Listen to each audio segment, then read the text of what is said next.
we have a very, very special guest this afternoon, a true American hero, Benghazi hero Kris Tonto Paronto.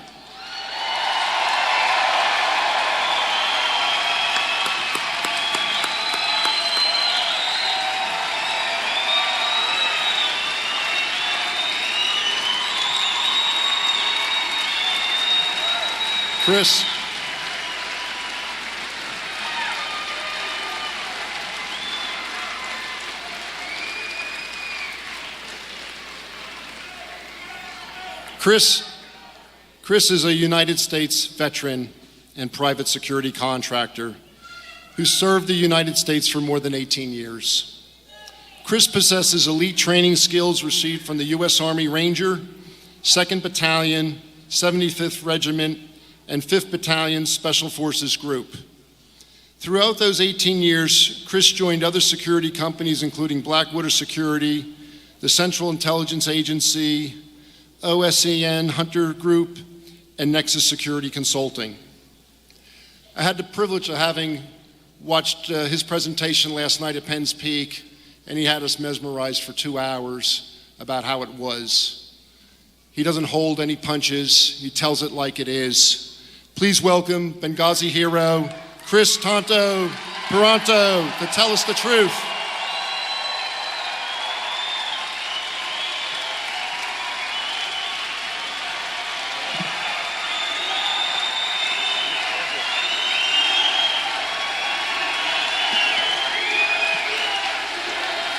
Thank you. Thank you. Hey, love you guys. I know that, they always say don't get between a politician and a microphone, right? So all the buddy before me went a little bit long, so I got to cut mine a little short. And don't think I'm not going to give you a little bit. Guys, all I want to do is I want to tell you, and I want to make you see, I want to make you feel what we felt, even just a short portion of what went on that night. And I want you to know when this was going on, Hillary Clinton and her minions, they were trying to figure out what uniform to put the Marines in to come help us. So I want you to know what happened. I want to, during the time frame when we were getting hit by mortars, and we've already been in 2 attacks at our annex. We've already fought off the bad guys there at the consulate. 4 attacks we've been on. I remember 5:30 in the morning. I remember seeing my teammates. I remember seeing Ty. Ty, of course, died that night. Roan, he's Navy SEAL, SEAL Team 6. I remember seeing Bub, SEAL Team 3, fantastic guy. I remember seeing Oz, tough Marine. I remember seeing Dave Ubben. I remember watching them. 5:30 in the morning, 9/11, actually it's 9/12/2012 now. I remember watching, and I remember hearing a little, it didn't sound like a mortar. I remember thinking, what was that? What happened? And then it just hit me. It's like, damn, that's a mortar. And I remember getting on the radio, and I went, mortars, and I said, and I remember as soon as I said, take cover, I saw the first one hit. And I'm watching it. I'm not no farther from this stage to where the cameras are, and I saw that first one hit, and I see Tyrone Woods, I see a hero turn and spin with the machine gun, and I see him spin, and I see him hold that trigger down, and he's ripping up terrorists. He's just tearing them up left and right, just going like a laser.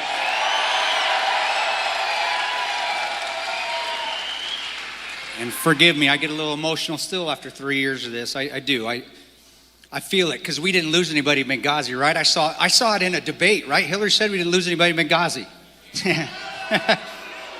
Right. So I see that mortar hit, and I see that whole team. Bub, Ty, I see Oz, I see Dave Ubben open up. And I'm thinking, gosh, I got to get in this firefight. I got to start shooting. So I start shooting over their heads. And every few seconds after I shoot, I turn around to make sure nobody's attacking us from the rear. And then I see another mortar hit, and I see that one go down. And it doesn't matter how much fire is going on. It doesn't matter how many explosions are going on. You can still hear when somebody's panicking and they think they're going to die because Dave Ubben got hit. I remember him going down. I remember him saying, I'm hit, and I can't replicate that voice. I want you to imagine a friend, a family member, somebody being hit and thinking they're going to lose their life, and that sound that they make when they say, I'm hit. We can't do anything for them. We're in a firefight. Self-aid, Dave, you got to treat yourself. And I see those guys still fighting. Nobody's getting on that compound. This is 5:30. This is our 5th attack that night.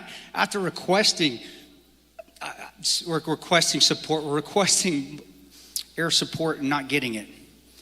And during this whole time frame, Hillary's deciding, should we put the uniforms in Marines in civilian clothes, or should we put the Marines in uniforms? What should we do? And then I turn around again and I see 3 more mortars hit.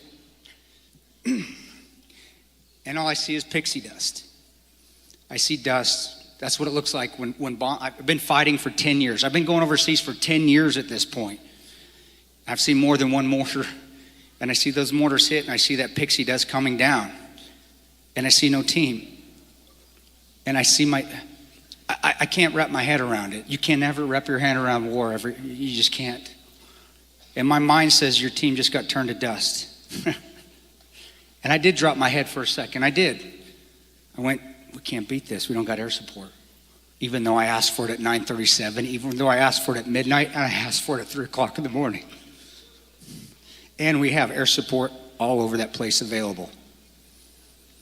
I pick my gun back up because God says, get your gun up, Ranger. And I get my gun up and I start shooting again.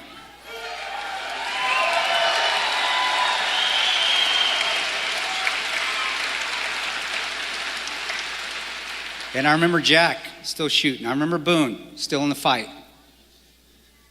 I think Ty, because of his heroism and because he was just ripping the crap out of those terrorists, they decided it wasn't a probably smart thing to attack anymore. The irony of this whole thing, and a lot of you may not know this unless you've read Trey Gowdy's report, which is very damning. You have to read those whole 600 pages. We got saved by the Gaddafi loyalists. You remember the group that Hillary and Obama said, hey, these are bad guys, we need to take them out? They came and took out that mortar team for us. They saved us. Huh?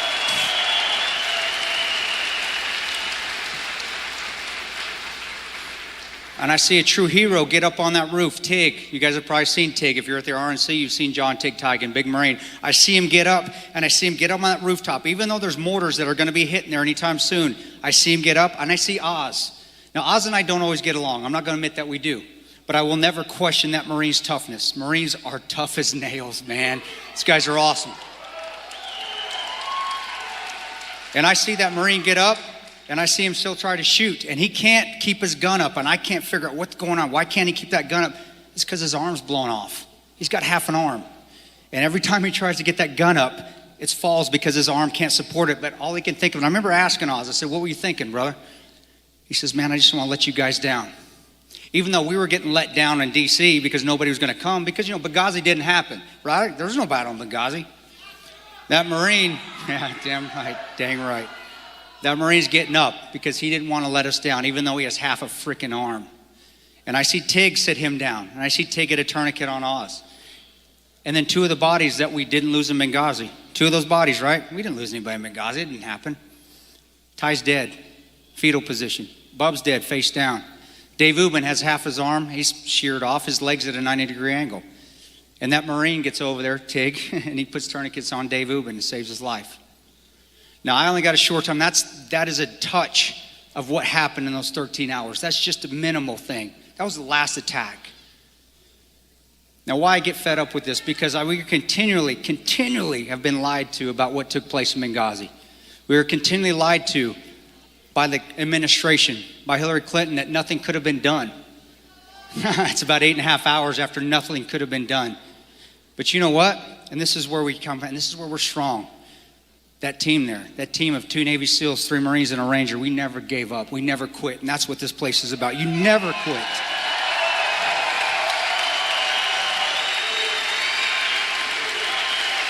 Dang. Yeah.